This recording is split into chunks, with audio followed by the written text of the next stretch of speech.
Hi there, George Karras here, career and executive coach. And I wanted to share 4 critical mistakes people make in networking.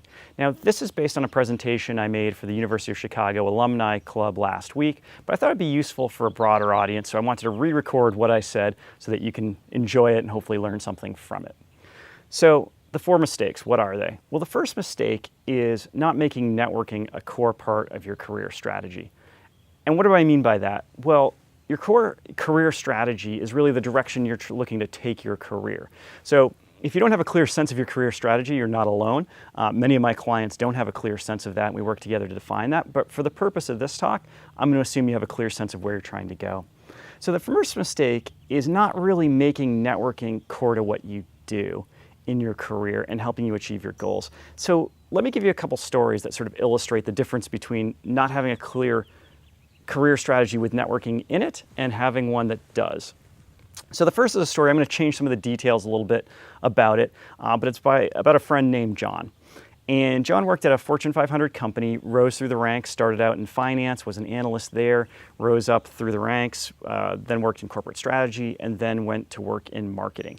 And while he was in marketing, he really got into this concept of design thinking, which is this concept where you use design principles to really innovate and create new products and services and solutions. And he was very much behind that sort of concept, and he had a team that was working for him around this. It was a sort of initiative at the firm that was important. And John had been really successful at the company, right? He'd risen through the ranks. He had very good networking sort of at his peer level, all the way up through the executive ranks as well as below him, very well liked, very well respected, and very, very competent, very, very good and successful individual. And I talked to him when he was sort of nearing he didn't know this at the time, but nearing the end of his term at the firm. And I said, where do you see your career going? And he said, well, I'm, sort of thinking probably in the next 2 to 3 years, I'll leave the firm, but I really want to ground myself in design thinking, really prove it out. And then after that, go work at a firm that really has this more at the core of what they do, or perhaps start my own consulting agency. So you can probably guess what came to pass. What came to pass was the firm wasn't doing as well sort of from a financial and operating perspective, and design thinking became much less important to it. And so it cut the group, including my friend John and several members of his team. So where did that leave him? Well, it left him in this position of needing to build a network externally, and people didn't really know him for design thinking. So he was really starting from scratch in trying to achieve this goal. Okay, so that's one story. Second story is about my freshman year college roommate, a guy named Mark. Mark, from the very first day of school, when the rest of us at 18 were sort of trying to figure out what we wanted to be and maybe what we wanted to major in, knew exactly what he wanted to be. He knew he wanted to be an asset manager, and he knew he wanted to work for a guy named Stan Druckenmiller. Now, I wouldn't have known who that was. I'm guessing you don't know who that is. But Stan Druckenmiller is a guy who worked with George Soros, who started the Quantum Fund and made a fortune shorting the pound in, I don't know what year, I believe in the late 80s, early 90s. But he made a fortune. George Soros is a billionaire. Stan Druckenmiller is also a billionaire, I believe.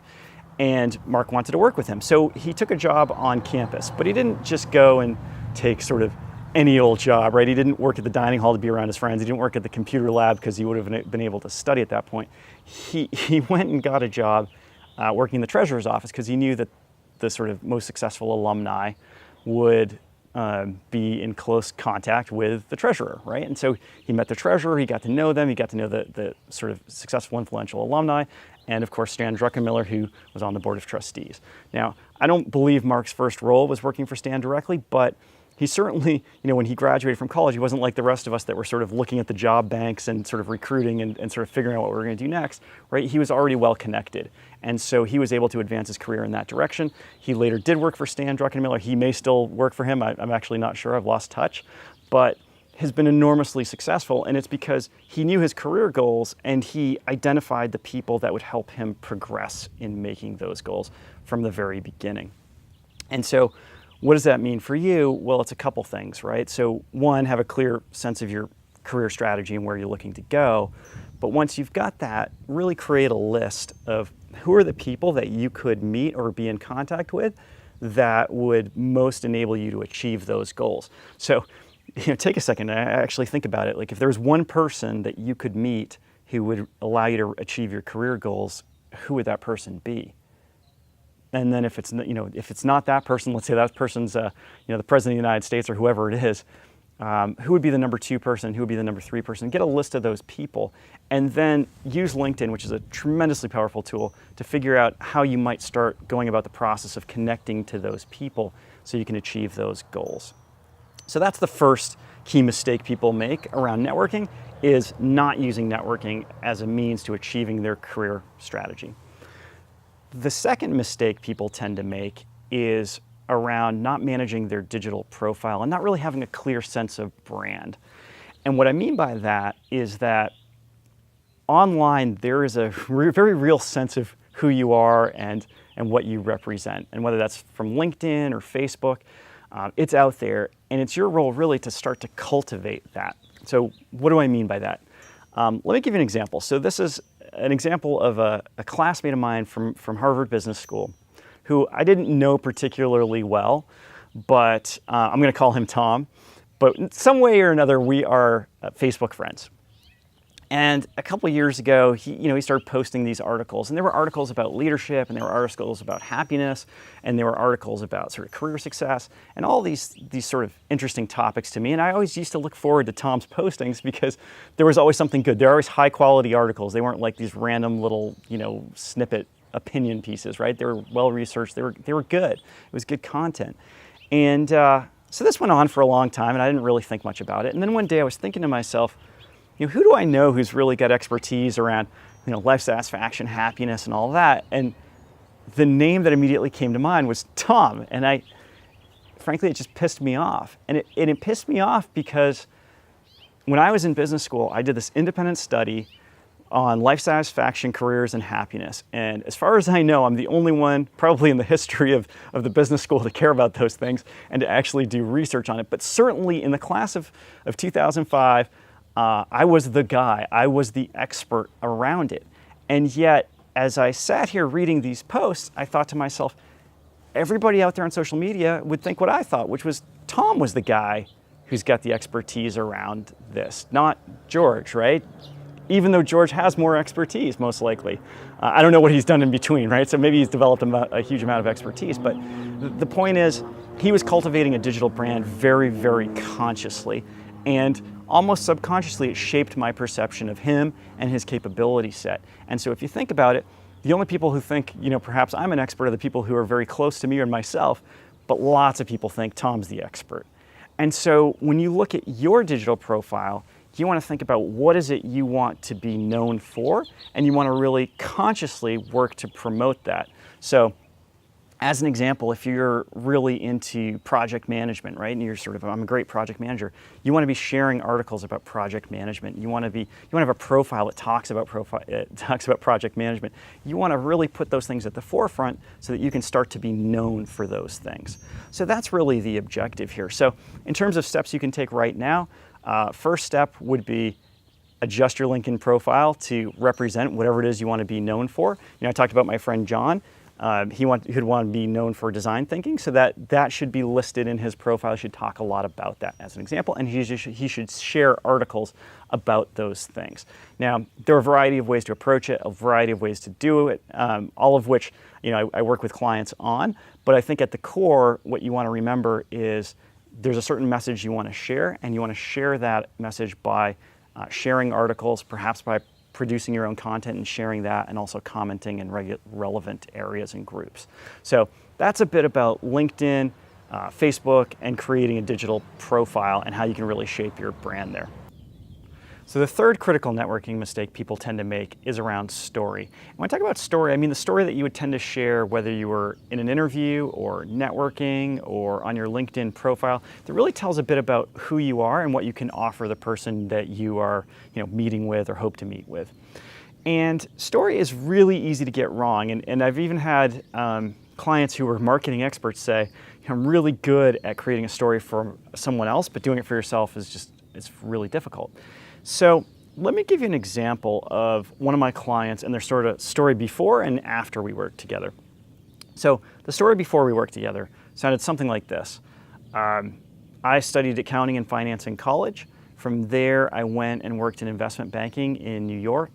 It was a really good experience. We did mergers and acquisitions. We took some companies public. And then from there, I worked at a boutique investment bank. And then from there, I went to the other side to actually work at an operating company, gained some experience there. The company went public, which was good, and I was on the mergers and acquisitions team. And now what I'm really looking for is an FP&A type role in a new firm that's sort of mid-sized and poised to grow. So that was the story. And you could sort of imagine if it was me telling you that story, how eager you would be to sort of share my information with one of your contacts, right? We all tend to be very protective of our contacts and who they are and who we share them with, right? And if you don't hear a very compelling story, then it's really hard to do that. So we worked together and created a new story, and this isn't going to be perfect because I haven't rehearsed it to the extent that he has, and this is sort of based on my recollection, but here's roughly how the story changed. I knew I had an interest in finance from a young age, and when I was in college, I got very interested in finance and accounting. And from there, it was clear to me there was only one place I could go, which was sort of into the belly of the beast, Wall Street, investment bank. We did mergers and acquisitions. We took companies public. It was this amazing experience. I learned a ton. I mean, I was working crazy hours, but it was just amazing and I loved it. And after I had done that for a while and sort of seen companies go through these various stages, I decided I wanted to have a sort of more robust picture of the whole process rather than my specific role within it. So I joined a boutique investment bank so that I would have sort of a better experience around all of what it is to do these kind of transactions. And once I've seen a few of those, what I decided was I really wanted to experience this from the other side, from the operating company's perspective. So I was very selective and very careful about looking for a company that was at the right size, that was really poised to go public in the next couple of years, and finally found a company just like that. And I went to that company, we took the company public. It was a very, very successful IPO, raised a bunch of capital, and from there we went and acquired a number of businesses, which was great. Then we got into more of an operating sort of phase.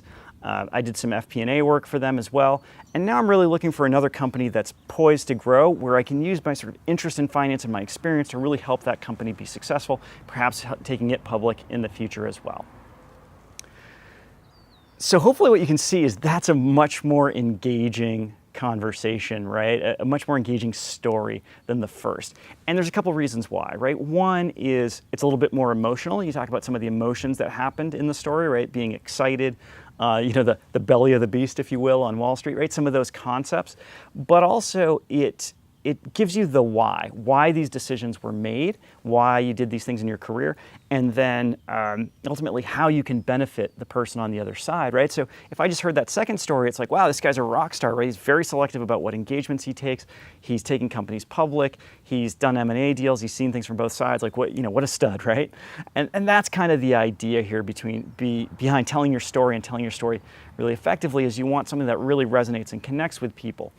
So what does that mean for you? What it means for you is think about your story and make sure it tells the sort of why you're interested, make sure it's emotional and it connects with people, and then also illustrates what you can do for someone. And really the best thing you can do is partner with somebody on this, whether it's a career coach or a friend or a mentor or whoever it is, but really rehearse the story so that it's clear, it makes sense to you, makes sense to your friend, maybe even makes sense to your mom, but really take the time to really hone that story and get it down and crisp and concise.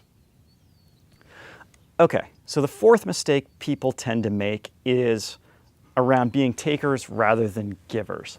And what that means in a networking context is, when you go to a networking event, you tend to think about like, well, I could stay home today and, watch Netflix and have a beer, or go out to this networking event. Well, I know I should go to the networking event, but what am I going to get out of it, right? And a lot of people tend to approach networking from that perspective. What can I take from it? What can I get out of it? And so, if somebody's giving you their time, it's almost like this, well, how can you help me get a job? And, from an executive perspective, I've been on the other side of that, right, where people want to meet with me and have this sort of informational interview, if you will. And of course, I'm happy to do it, especially if that person's, referred from a friend. But what you really want to do is think about what can you give that person on the other side of the table. And the reason you want to do that is it really triggers this sort of deep human, I don't know if it's an emotion or a need, but a sense around reciprocity and fairness. And so what do I mean by that? In my office, we have 2 assistants that I share with a couple other offices. And maybe 6 months ago, these 2 women were going out to get a lunch order, and they asked me if I wanted anything. I said yes. They went and got it. I went to pay them when they got back, and they were like, no, it's on us, right? So $7 burrito from Chipotle. And they both left the firm before I was able to pay them back this burrito, right? And so I feel this need to repay them. And what's crazy about it is, if either of them were to call me now and say, hey, I need an hour of your time, would you give it to me?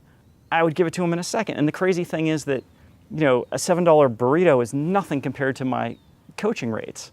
So that's the power of reciprocity, and that's what you want to engage when you're meeting with someone. So what do I recommend? I recommend that if you're meeting with someone, you want to, think about an article that might be relevant to them, think about any information that might be relevant. Maybe it's a book, maybe you're buying them lunch, but whatever it is, you want to trigger that reciprocity. Incidentally, the best gift that I ever got from a networking meeting, I went to a networking meeting, wasn't really expecting much of anything, and this individual gave me a whole bunch of details on one of my competitors. And it was like, wow, like what an awesome gift. And you can imagine what I did immediately after that meeting, right? I picked up the phone, called somebody I knew who I thought might be able to connect her with a position that might be of interest, right? And that's why you want to give, right? Because as soon as you give like that, you get something back. So what I encourage you to do for next steps, if you're meeting with somebody for a networking interview or whatever it is, try to think about a gift that you can give them, whether it's an article, book, lunch, or even just the simplest thing is at the end of the conversation say, hey, you've been really kind with your time and I really appreciate it. What can I do to help you? And at the very least, that will be appreciated on the other side because you're honoring their time, you're respecting it. Most of the time people will say, nothing for now, but thank you for the offer, I appreciate it. Sometimes they might take you up on it. But the idea is to really trigger this emotion where if I do something for you, you want to do something back for me as a recruit or as somebody who's trying to find a position. Okay, so we talked about 4 critical mistakes people make in networking. The first is not using networking as part of their career strategy. The second is around not having a clear digital brand. The third is about not having a clear story that you can tell somebody who's sitting on the other side of you. And the fourth is about being a taker rather than a giver. And I can tell you that I've made all of these mistakes in my career in one way or another. I didn't have a strong LinkedIn profile. I didn't use networking to advance my career outside of the firms that I was in.